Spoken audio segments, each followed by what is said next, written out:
So I decided to do another video. As I said I might do. Well, I decided to because I forgot to talk about executive functioning, and I feel like this is such an untalked about thing within the autism community, and it's such a prevalent thing. It's often within the autism. So executive functioning is, when you get up in the morning and you know what you're going to do for the day, you have it planned out. Say you're going to make a cup of tea, okay? To make the cup of tea, you need the water, you need the milk, you need the you need the tea bag, you need all of that, and the kettle as well. So with executive functioning, maybe when you're making the cup of tea, without thinking, you turn the kettle on, even though you know there's no water in it, because you forgot to put the water in it. And usually executive functioning plays up within females when we're on our period. Our executive functioning goes out the window a bit. So maybe we forget to change our pads when we're supposed to, or when we're up the town, we get the tea bags without getting the milk, or we go into a shop before going into the shop that we need to go in after that shop, if that makes sense. Everything is not in order, and we are quite order orientated, being autistic. So when order isn't given to us, it sends us into a meltdown. So I had a meltdown on this channel, but there was a lot of executive functioning things that I was having difficulty with within that video. So, if you want to see that, it's on this channel.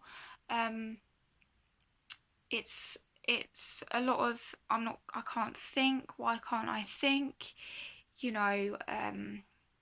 What do I need to do after I've done this? You just can't think. Like brushing your teeth, you might forget to wash your toothbrush before putting the toothpaste on, or you might forget to put the toothpaste on the toothbrush, or you might, when you're having a shower, you might wash your hair but forget to rinse the conditioner out. Things that lots of people find to be quite, you're supposed to do it. Well, with us autistic people, sometimes we struggle with that. Sometimes we forget a lot of stuff. Executive functioning sometimes goes out the window with us, and that it can happen with anyone. It can happen with people that aren't autistic. So if you're watching this and you're not autistic, maybe you didn't even know executive functioning was a thing. Well, if you struggle with it, sometimes that means you can't do things in order properly. You can't do it in the way you're supposed to do it. So making the tea, for instance, you might put sugar in instead of the milk. So you taste it and you're like, shit, why did I put sugar in my tea? I don't even like sugar, and there's no milk in this tea. What did I do? Why is everything back to front? And like getting your words out as well. We say things before the sentence we're supposed to say, if that makes sense. So in a sentence, I might say, the cat sat on the mat. Instead of saying the cat sat on the mat, I'd say cat the sat mat. On. The cat sat on the mat. But we said it in a really strange way. We know what we're on about, but nobody else knows what we're on about, and we realise like a second afterwards, and we have to re-say the sentence. And I think that's why a lot of us autistic people, when we were younger, when somebody says a sentence, we have to re-say the sentence so that we understand it more. So if somebody said, hey, how are you? When I was really little, I used to have to say it to myself as well, and I don't think it was an OCD thing, because I do have OCD as well as autism. I think that was because I didn't understand what was being said to me, and I needed to re-say it myself in order to grasp what was actually just said. I had a friend called Carmen, and she actually struggled with it as well, and I thought it was really weird because she didn't have OCD or anything, and it was really strange that somebody even had this, but I didn't even know. The thing was, I didn't even know that this was abnormal. I just thought that it was something I did and wasn't really weird at all. But she pointed out to me that I was doing it, that I was saying what she was saying after she'd said it, and it really made me aware of it, and I really changed it after that. I think with Asperger's, once you're told something, you might have to be told it a few times, but when you actually grasp what's been said, you can change it. But with executive functioning, even when somebody says something to you, you might not be able to present it in the way that you wanted to, or they wanted you to do it, because your executive functioning has gone out the window. And if you don't know what that expression means, it's just flew away. You can't do it. It's just gone. It's your brain's not thinking properly. So also when I was really little and my cousin was really little, my auntie and my uncle had painted the stairway, the banisters, and she said, right, you two, look me in the eyes and promise me that neither of you will go near the banister. If you do, you will get paint on your arms. And apparently I said yes, yep, I understand, blah blah blah. And the first thing I did was went right beside the banister and got paint all the way up my arms. And that wasn't because I wanted to piss her off or anything. It was purely because the fact that something was said to me and it went through one ear, out the other. I heard it, but I didn't think it. All I knew was to answer her with, yes, I understand. Because she said, do you understand? And when somebody says, do you understand? You're supposed to say, yes, I do understand.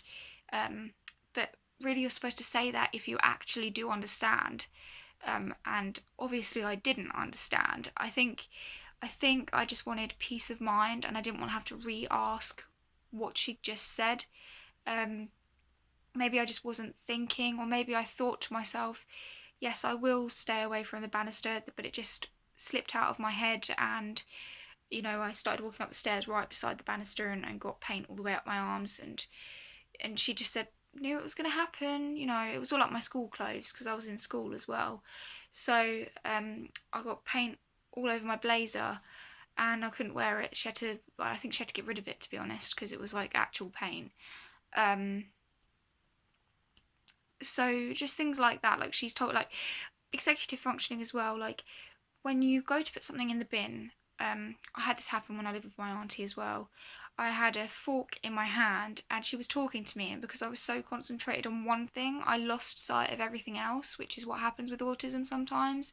I got so engrossed in conversation that I had rubbish in my hand and I had a fork in my hand, and instead of putting the rubbish in the bin, I put the fork in the bin and put the rubbish in the washing up bowl.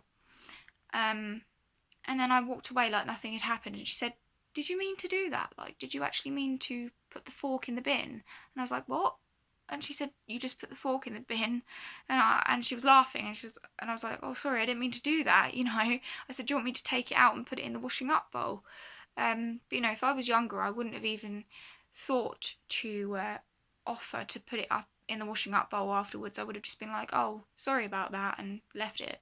But as you grow older with autism, you do understand that you've got to try and be helpful in these types of situations. When you make a mistake, you're supposed to correct it. And if somebody points out that you've made a mistake, you're supposed to try and correct it or apologise. And if you can't correct it, apologise again. Or just apologise once. So just executive functioning is like that. It's when you're trying to do something and you just do everything in the wrong order. So I think that's all I wanted to say, really. I mean, like, even running a bath, sometimes with your executive functioning, you forget that the bubbles won't occur unless the water's cool enough for you to put the bubble bath in and put your hand through it and make it all bubbly. So sometimes you'll just heat up the water and then put the bubble bath in. You go to put your hand in and you think, oh shit, this is boiling water, so I can't do it now. So your executive functioning is right off. I do want to talk a little bit more about this, but I feel like there's so much more to talk about, but I can't think of it. Yeah, I think I'm going to leave it there, guys. But one thing I will say as well is, if you're autistic, chances are you've probably got an eye problem, because I read something online and the research suggests that autistic people are very, very much more likely than neurotypical people to have eye problems. It's really high. I have a lazy eye. This is my lazy eye. But I can barely see out of it. It's blurred. So yeah, you tend to, a lot of autistic people do tend to wear glasses, if you haven't noticed, and some of us struggle with short distance eyesight and long distance. I think mine's short distance that I struggle with. You know, when you have something up close, it takes my eyes longer to adjust to what's in front of me, which is also quite common with autism. And also, obviously, you've got sensory issues there as well. I like to have sensory input in feelings, but I hate to have too much noise. So my little cousin, which I believe she is autistic, but it's never been diagnosed, but there are certain things that in her childhood she had, like she tiptoed before she walked, and she bum shuffled before she crawled. Just small things like that. I can't remember what I was talking about now. Whatever I was talking about, she had it as well. I've completely gone out of my head. But yeah, I'm going to leave this where it is, because otherwise it's going to be too long and you guys are going to get bored. But to be honest, I could talk all day. I think I've been bitten by fleas though, because I'm really itchy here. Like, I keep itching and that. I think we've got fleas again, which really sucks, because I hate the smell of that stuff. It's so strong.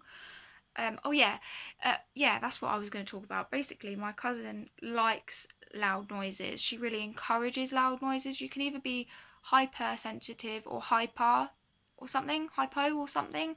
I can't remember which one's which, but there's one where you really, really need all this sensory input, a lot of it, because you barely get any of it, not enough, or you have too much of it, and I have too much of it. I think she has too less in certain aspects.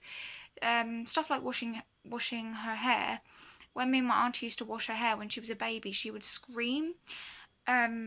It felt really painful to her, she explained, as she got older. But with me, I hate loud noises. I don't like bright lights.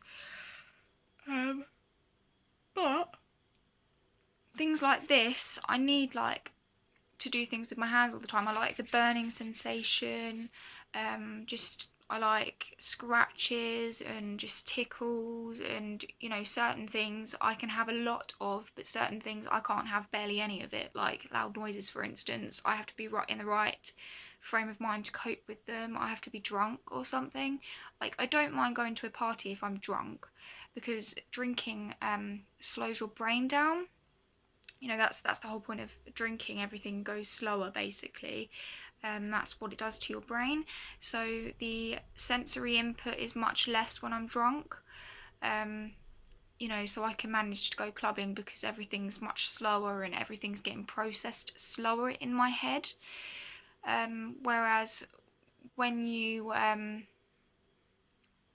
I'm not drinking, if I was made to go clubbing, I would spend a lot of the time outside, in the smoking area, which is what I do anyway. Like, when I go clubbing, I always spend the time in the smoking area anyway, but it would be all the time if I was sober in clubbing, because I would get sensory overload and I would cry.